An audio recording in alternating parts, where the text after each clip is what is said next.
Assalamualaikum warahmatullahi wabarakatuh. Nama saya Muhammad Abdallah. Di sini saya akan menjelaskan novel Ancika karangan Pidi Baik dan kaitannya dengan sastra populer.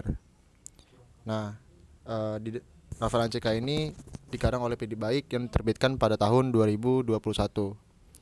Nah, tokohnya itu ada yang bernama Ancika Mehrunisa Rabu, yang dimana Ancika sering memperkenalkan diri dengan nama Amer. Di novel ini Ancika digambarkan sosok wanita yang cukup dewasa untuk wanita seumurnya. Nah, Ancika itu nggak suka sama kehidupan yang banyak dramanya. Terus dia juga nggak labil, dia tahu apa yang dia suka dan nggak suka, dan berani nolak sama hal apapun yang bikin dia nggak nyaman. Cerita novel ini sebenarnya menitik beratkan pada persahabatan Ancika dengan tiga cowok lain dalam waktu bersamaan, yaitu Yadit, terus Bono, dan Bagas. Sayangnya ketiga cowok ini tidak mendapatkan hati Ancika.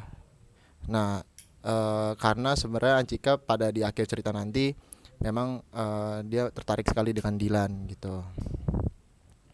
Nah, terus novel Ancika sendiri memiliki tokoh yang bernama Dilan, dan Dilan ini masih seperti cerita-cerita sebelumnya, yaitu sosok lelaki yang kuat, cerdas, dan selalu memiliki jawaban ketika ada sebuah pertanyaan gitu, dan jawabannya unik-unik. Nah, eh, sebenarnya kenapa novel Ancika ini dapat dikatakan menjadi novel populer atau sastra populer? Eh, ini sependapat dengan yang dikatakan oleh Budi Dharma. Nah, Budi Dharma secara tegas membedakan dua genre karya sastra, yaitu karya sastra serius dan karya sastra hiburan atau populer. Sastra hiburan atau populer adalah karya sastra untuk pelarian atau escape dari kebosanan, dari rutinitas sehari-hari atau dari masalah yang sukar diselesaikan.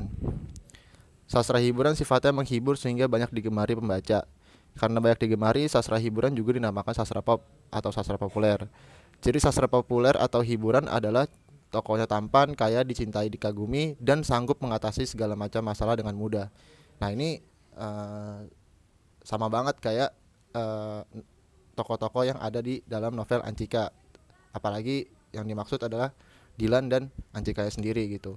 Ancikanya adalah sosok wanita yang memiliki memiliki kebebasan, terus dia juga nggak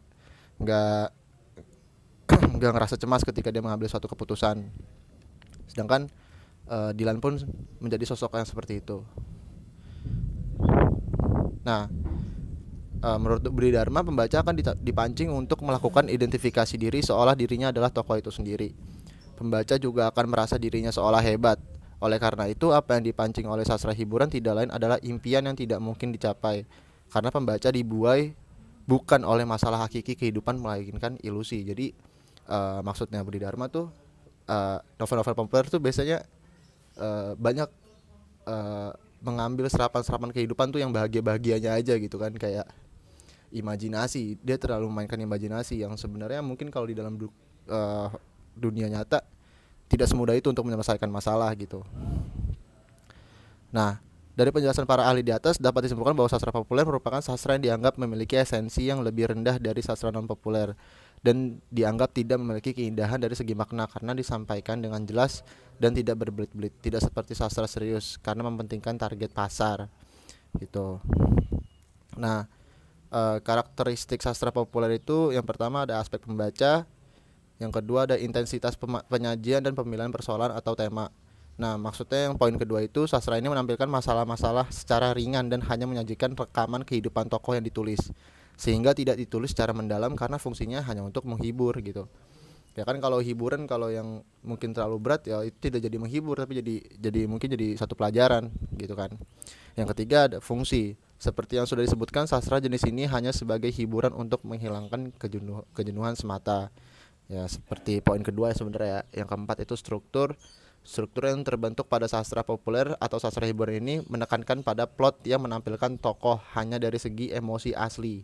Dan sastra ini seolah memindahkan bahasa lisan menjadi bahasa tulis sehingga bisa dibaca gitu. Jadi bahasa-bahasa biasanya bahasa-bahasa keseharian yang biasa di interpretasikan di dalam sastra-sastra populer ini gitu. bahasanya nggak ribet intinya kan.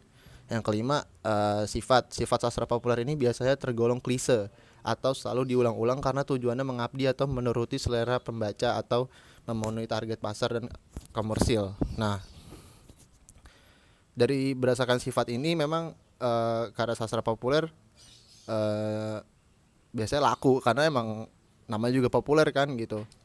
Terus terus eh memang beberapa penulis di Indonesia, apalagi yang sudah terikat dengan sebuah penerbit, biasanya dia selalu dikejar dikejar target untuk menerbitkan bukunya gitu. Seperti penulis-penulis populer yang ada di Indonesia tuh kayak ada, mungkin zaman sekarang ada Versa Besari, terus Boy Chandra dan lain sebagainya macam. Eh, Kenapa biasanya mereka eh, menerbitkan dari buku satu ke buku yang lainnya dengan isi yang hampir sama, ya karena dia dikejar oleh target itu, karena mereka harus jualan gitu, intinya karena dia harus jualan gitu. Nah, yang keenam itu situasional. Karya dalam sastra populer ini terkenal atau populernya hanya sementara atau saat itu saja. Ketika ada karya baru yang muncul dan lebih menarik, maka sastra populer sebelumnya akan tenggelam dan dilupakan. Ya, sastra populer biasanya cepat banget nih hilangnya gitu, karena ya udah ketumpuk sama sastra-sastra populer yang baru gitu. Cepat sekali dilupakan. Bahkan Dilan itu juga eh, gak, ketika udah masanya habis pasti orang-orang yang lain melupakan gitu, apa namanya, karena ada sastra-sastra populer yang baru gitu. Nah, biasanya itu banyak dikritik gitu kan. Karena sastra populer biasanya banyak mendapatkan kritik, baik kritik baik maupun kritik negatif, untuk terus menaikkan popularitas karya sastra gitu. Yang ke-8, kontemporer. Karena sifatnya menghibur, biasanya karya sastra ini terbangun dari berbagai perpaduan unsur gaya penulisan dalam sebuah karya sastra. Biasanya paduan penulisannya bisa memadukan unsur klasik dan unsur modern.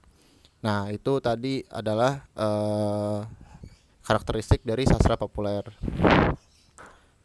Nah, maka dari itu sudah cukup saya menjelaskan sastra populer dan kaitannya dengan novel Ancika. Kurang lebih mohon maaf. Wassalamualaikum warahmatullahi wabarakatuh.